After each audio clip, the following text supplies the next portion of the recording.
The 90s saw the rise of some huge stars: Brad Pitt, Adam Sandler, Jim Carrey, just to name a few. But none of these actors received the same huge critical praise and reached the enormous heights of fame as Leonardo DiCaprio. Beginning the 90s as a hotly tipped newcomer, he ended the decade with Titanic, and a worldwide army of female fans so crazed they had critics recalling the obsession of Beatlemania. It would be easy to say Leonardo was in the right place at the right time, but this would seriously underestimate his talent. The action-packed romance of Romeo and Juliet and Titanic may have made him a superstar, but they were hardly a challenge for a kid whose portrayal of a mentally challenged teen earned him an Oscar nomination. Titanic aside, DiCaprio would still be seen as one of the finest and most versatile actors of his generation. After small roles in soaps and TV series, at 18 DiCaprio got his first big part alongside the legendary De Niro in This Boy's Life.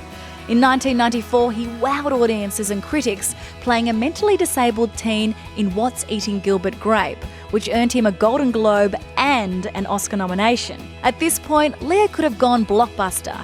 He was offered the role of Robin in Batman Forever, but turned it down, preferring more interesting roles.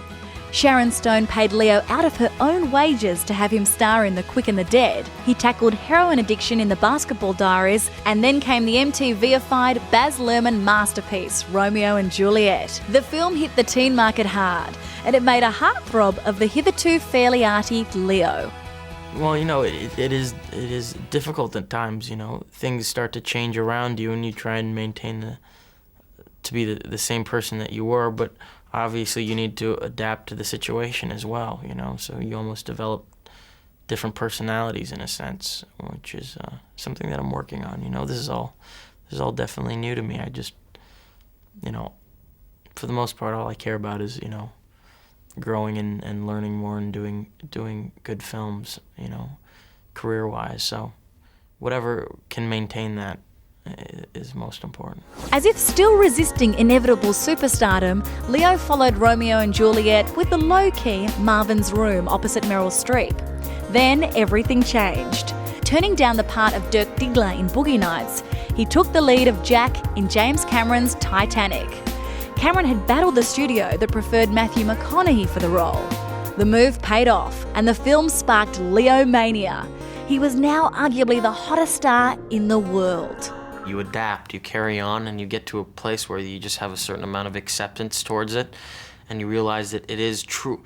Once you establish with yourself that it is out of your control, and you really have no control in the situation, and you're really pretty much, result of what anyone at any time could say anything they want, and it could mutate into, if it's an out-and-out lie, it could, eventually be thought of as the truth, and you can't do anything about that.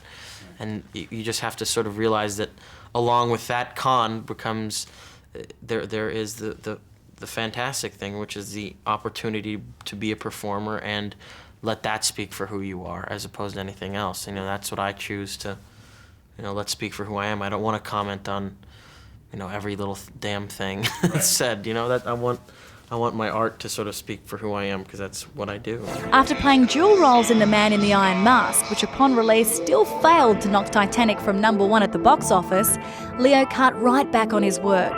He was exhausted and overwhelmed with his fame and the pressure for more Titanic-style hits. Next, he worked on the beach with Trainspotting's Danny Boyle. And by the time he'd signed on for Scorsese's Gangs of New York, Leo mania had cooled off a little, and Leo was ready to make the tricky transition from teen heartthrob to adult star. I knew Leo was in safe hands, which was a great thing. He deserves to be. He's a fine actor, and I knew with Martin that he was in safe hands. I think for a lot of people, they'll be quite astonished to see the transformation he's made from what he was before he made this film to the man that he is in this film. Leo was in safe hands. It was the beginning of a beautiful collaboration between Scorsese and Leo, who have now made 4 films together. Leo is an actor that I've been looking at for a number of years. My friend Robert De Niro told me about working with him in This Boy's Life, in which he said he's 15 years old, I think at the time. He said he's a very good actor. Watch this kid, he's really interesting. So always thought at some point to work with him. And then, of course, the Titanic film was released, it also gave him a certain amount of bankability. And so this combination was a very good one, and it was presented to me. And it turned out that he liked my movies, and so we decided to make this picture together. I remember somebody telling me, oh, there's this Martin Scorsese project about, young Irish immigrants and gangsters. It's called Gangs of New York, blah, blah, blah. He's been wanting to do it for ages. I said, well, God, I have to do that. And then I was doing the beach in Thailand, and I got a phone call saying that, he wanted to do Gangs of New York with me, and I was in shock. Leo was revitalised creatively by the experience of working with Scorsese.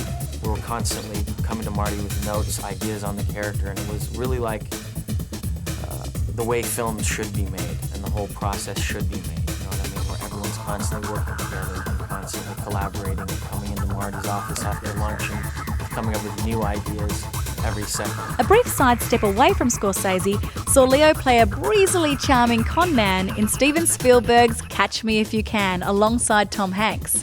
And then it was back to Scorsese, firstly with The Aviator, playing the unstable obsessive-compulsive genius Howard Hughes, and then in Boston crime drama The Departed, Scorsese kept Leo on his toes, which extracted the best performance from his new muse. He's this force of nature that just comes onto set, and you have to sort of roll with the punches. And he's very unpredictable when he's on camera, and then that camera starts rolling, you know anything can happen. And it's really exciting as a young actor to be able to play against that, I mean, there were moments in this film where I didn't know what was going to happen next. I didn't know what he had under the table. I didn't know what he was going to bring out. I didn't know what side of Costello he was going to be playing on any particular day. And it fed me so much as an actor because it gave me a huge range of emotions. When you're working with somebody that is as intense and passionate about what they do and works on a certain level of, I don't want to say perfection, because what is perfection? But when somebody is a perfectionist like he is, it ramps everything and everyone around you up to a different level. I mean, and that I don't even just include the actors involved. I mean, the entire crew. Everyone is on their toes constantly. Leo's relationship and work with Scorsese drew comparisons to the director's work with Robert De Niro. In a sense, Leo had grown up on screen with Scorsese, as had De Niro, and their work received massive acclaim, as did the De Niro collaboration, with Scorsese finally being awarded the Best Director Oscar for The Departed. They teamed up again for Shutter Island, and despite the film being Leo's most difficult to date, he still found working with his mate Marty the most inspiring experience of any director. This is one of the most difficult, for sure, this role, and surprisingly so. The more we dove into this man and his trauma from the past, the darker it got and the further we needed to push him. And it was always a challenge. I mean, one day I would come on set thinking we accomplished one set of circumstances, and then I realized, wow, we need to even push this subplot even further. And, Scorsese was there to pat me in the behind and say, go get him, you have to do this, otherwise the movie ultimately won't work. So this was one of the more challenging roles I've ever had in my life, but one of the more rewarding ones too. Throughout his career, handsome Leo has earned a reputation as a bit of a ladies' man. His on-again, off-again relationship with the gorgeous supermodel Gisele Bündchen was well documented, but after 5 years together, they broke up, and he immediately began dating another model, Israeli beauty Bar Raffaelli, for 2 years. He has most recently been linked with Gossip Girl Blake Lively, who is almost 13 years his junior, so we'll see how long that one lasts. However, professionally, Leo did meet his perfect match. He starred alongside and became great friends with Kate Winslet on the set of Titanic, and the pair reunited 10 years later for the emotional Revolutionary Road. Having endured the long and difficult Titanic shoot, it ensured the pair were a great support to each other. Kate's the best. She's just the best. I mean, we were a definite team on the movie. Without each other, it would have been a lot harder than it was. Each other's biggest fans, when the opportunity came to work together again, they cleared their schedules to make sure it would happen. I gave him the script and I said, you know, I don't know what you'll think, but I think maybe this could be something that, you know, we might like to do together. And I just was so lucky that he felt the same way as I did. And I think it was the fact that it is so different to Titanic that really kind of attracted the both of us. And we knew that we could push each other further because we've changed a lot, I think, as people. You know, we're much older now. I mean, we were both 20 and 21 when we did Titanic. I'm 33 now and he's 34. And we've remained very, very good friends, and we were able to use that trust and that friendship that we've developed in playing these parts, in playing this married couple. After reading the script and meeting with Sam and Kate, I just kind of fell in love with how realistic the depiction of this relationship was, and I felt, you know, I've been friends with Kate for many years, and we've stayed in contact, and you know, we've been very dear friends. So I knew that we could bring these characters and bring something out of this dialogue that was really, I felt, really realistic. And I knew it was going to be an intense experience. I didn't know how intense it was actually going to be, but I knew we were going to be able to get to places performance-wise with each other and push each other.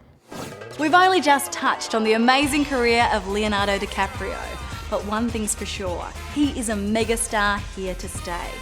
With 3 Oscar nominations, a pile of awards, artistic cred, and box office bang for your buck, he's a committed environmentalist and political campaigner, and brings to mind a star of a previous generation, Harrison Ford, because like him, not only does he play on-screen heroes, but wants to save the world for real. Stay tuned to Star Picks for all of the movies you know and the actors you love, broadcast in glorious high definition with 5.1 surround sound where available. For more of the best in entertainment news, check out your Movie Network channels. It's altogether better, on screen and at mnc.tv.